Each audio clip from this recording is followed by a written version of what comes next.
Vice President and Mrs. Pence, Mr. Jack Brennan, our chair of our Board of Trustees and members of the board, Bishop Rhodes, distinguished honorees and guests, Father Malloy, faculty, staff, alumni, parents, and most of all, the class of 2017. The beloved Pope and St. John the 23rd once wrote, "Human society can neither be well-ordered nor prosperous unless it has some people invested with legitimate authority to preserve its institutions and to devote themselves as far as necessary to the work to care for the good of society."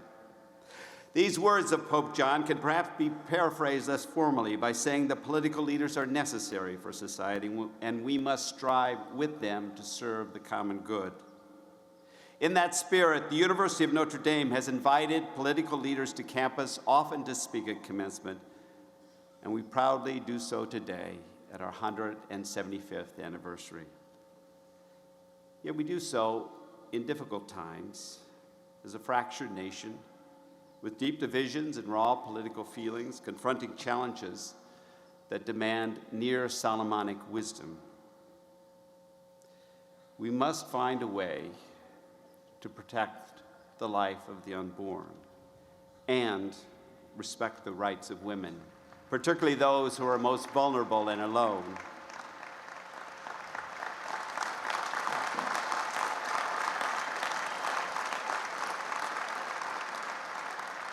We must support our LGBT sisters and brothers and respect freedom of religion and the wisdom of its traditions.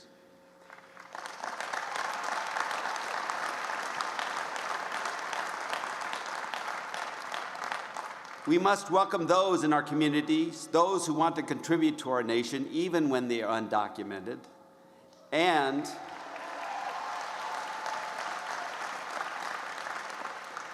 establish and enforce just immigration policies and laws.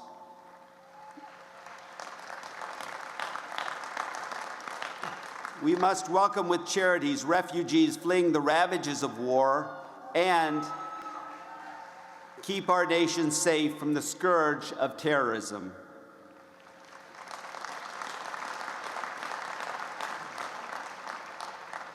Because values some hold deeply are often pitted against those that others hold just as deeply, and because the decisions before us are so consequential, our debates are passionate, our political contests intense.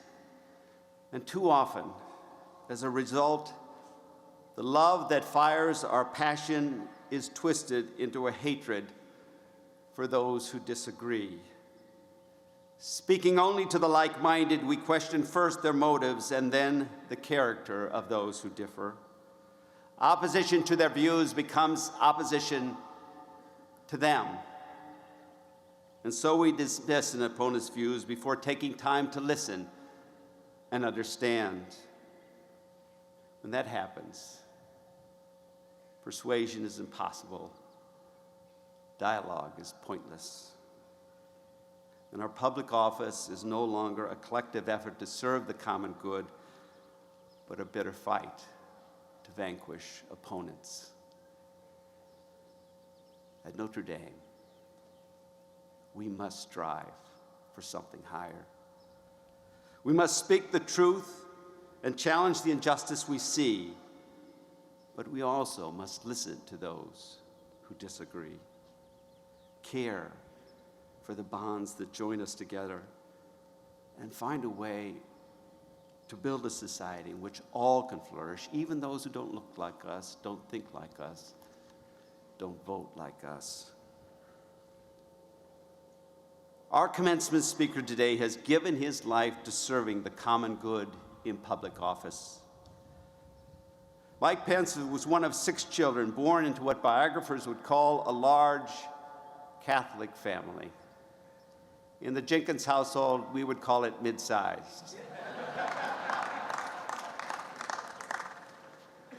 Growing up in Columbus, Indiana, Mike Pence had the good fortune to be surrounded by supportive examples of responsibility and ambition.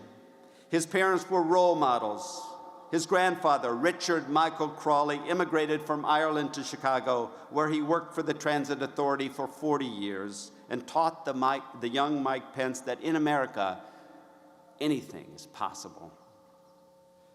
He met his wife, Karen, in law school.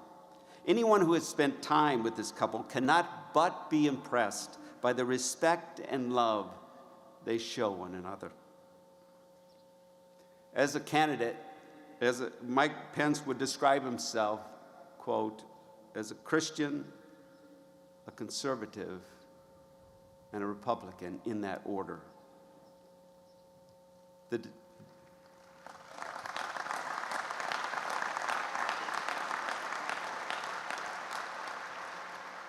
distinction has served him well. He was first elected to Congress in the year 2000. 8 years later, a national magazine surveyed all of 535 members of the House and Senate about their legislative colleagues.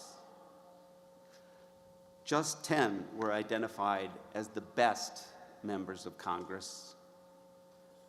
Mike Pence was among them.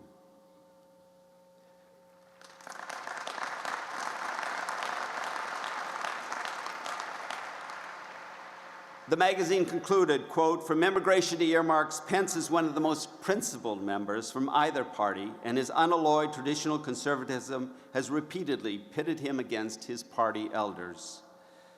As governor, Mike Pence wanted nothing more than to guarantee for his state a prosperous future after the crushing collapse of the industrial Midwest. I know from personal experience how very hard he worked to bring Notre Dame and other universities into partnership with our state so that our research would translate into jobs and opportunities for state residents, so that young men and women would not have to uproot and leave home to make a living.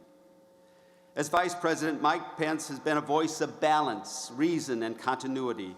He has played a critical role in shaping the domestic agenda and traveled the globe to reassure allies and show to foes a steady resolve. Even those who disagree with Mike Pence recognize him as a man of principle.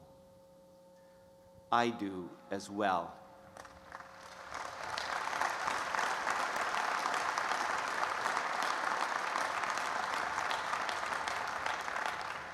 And I am proud to call him a friend.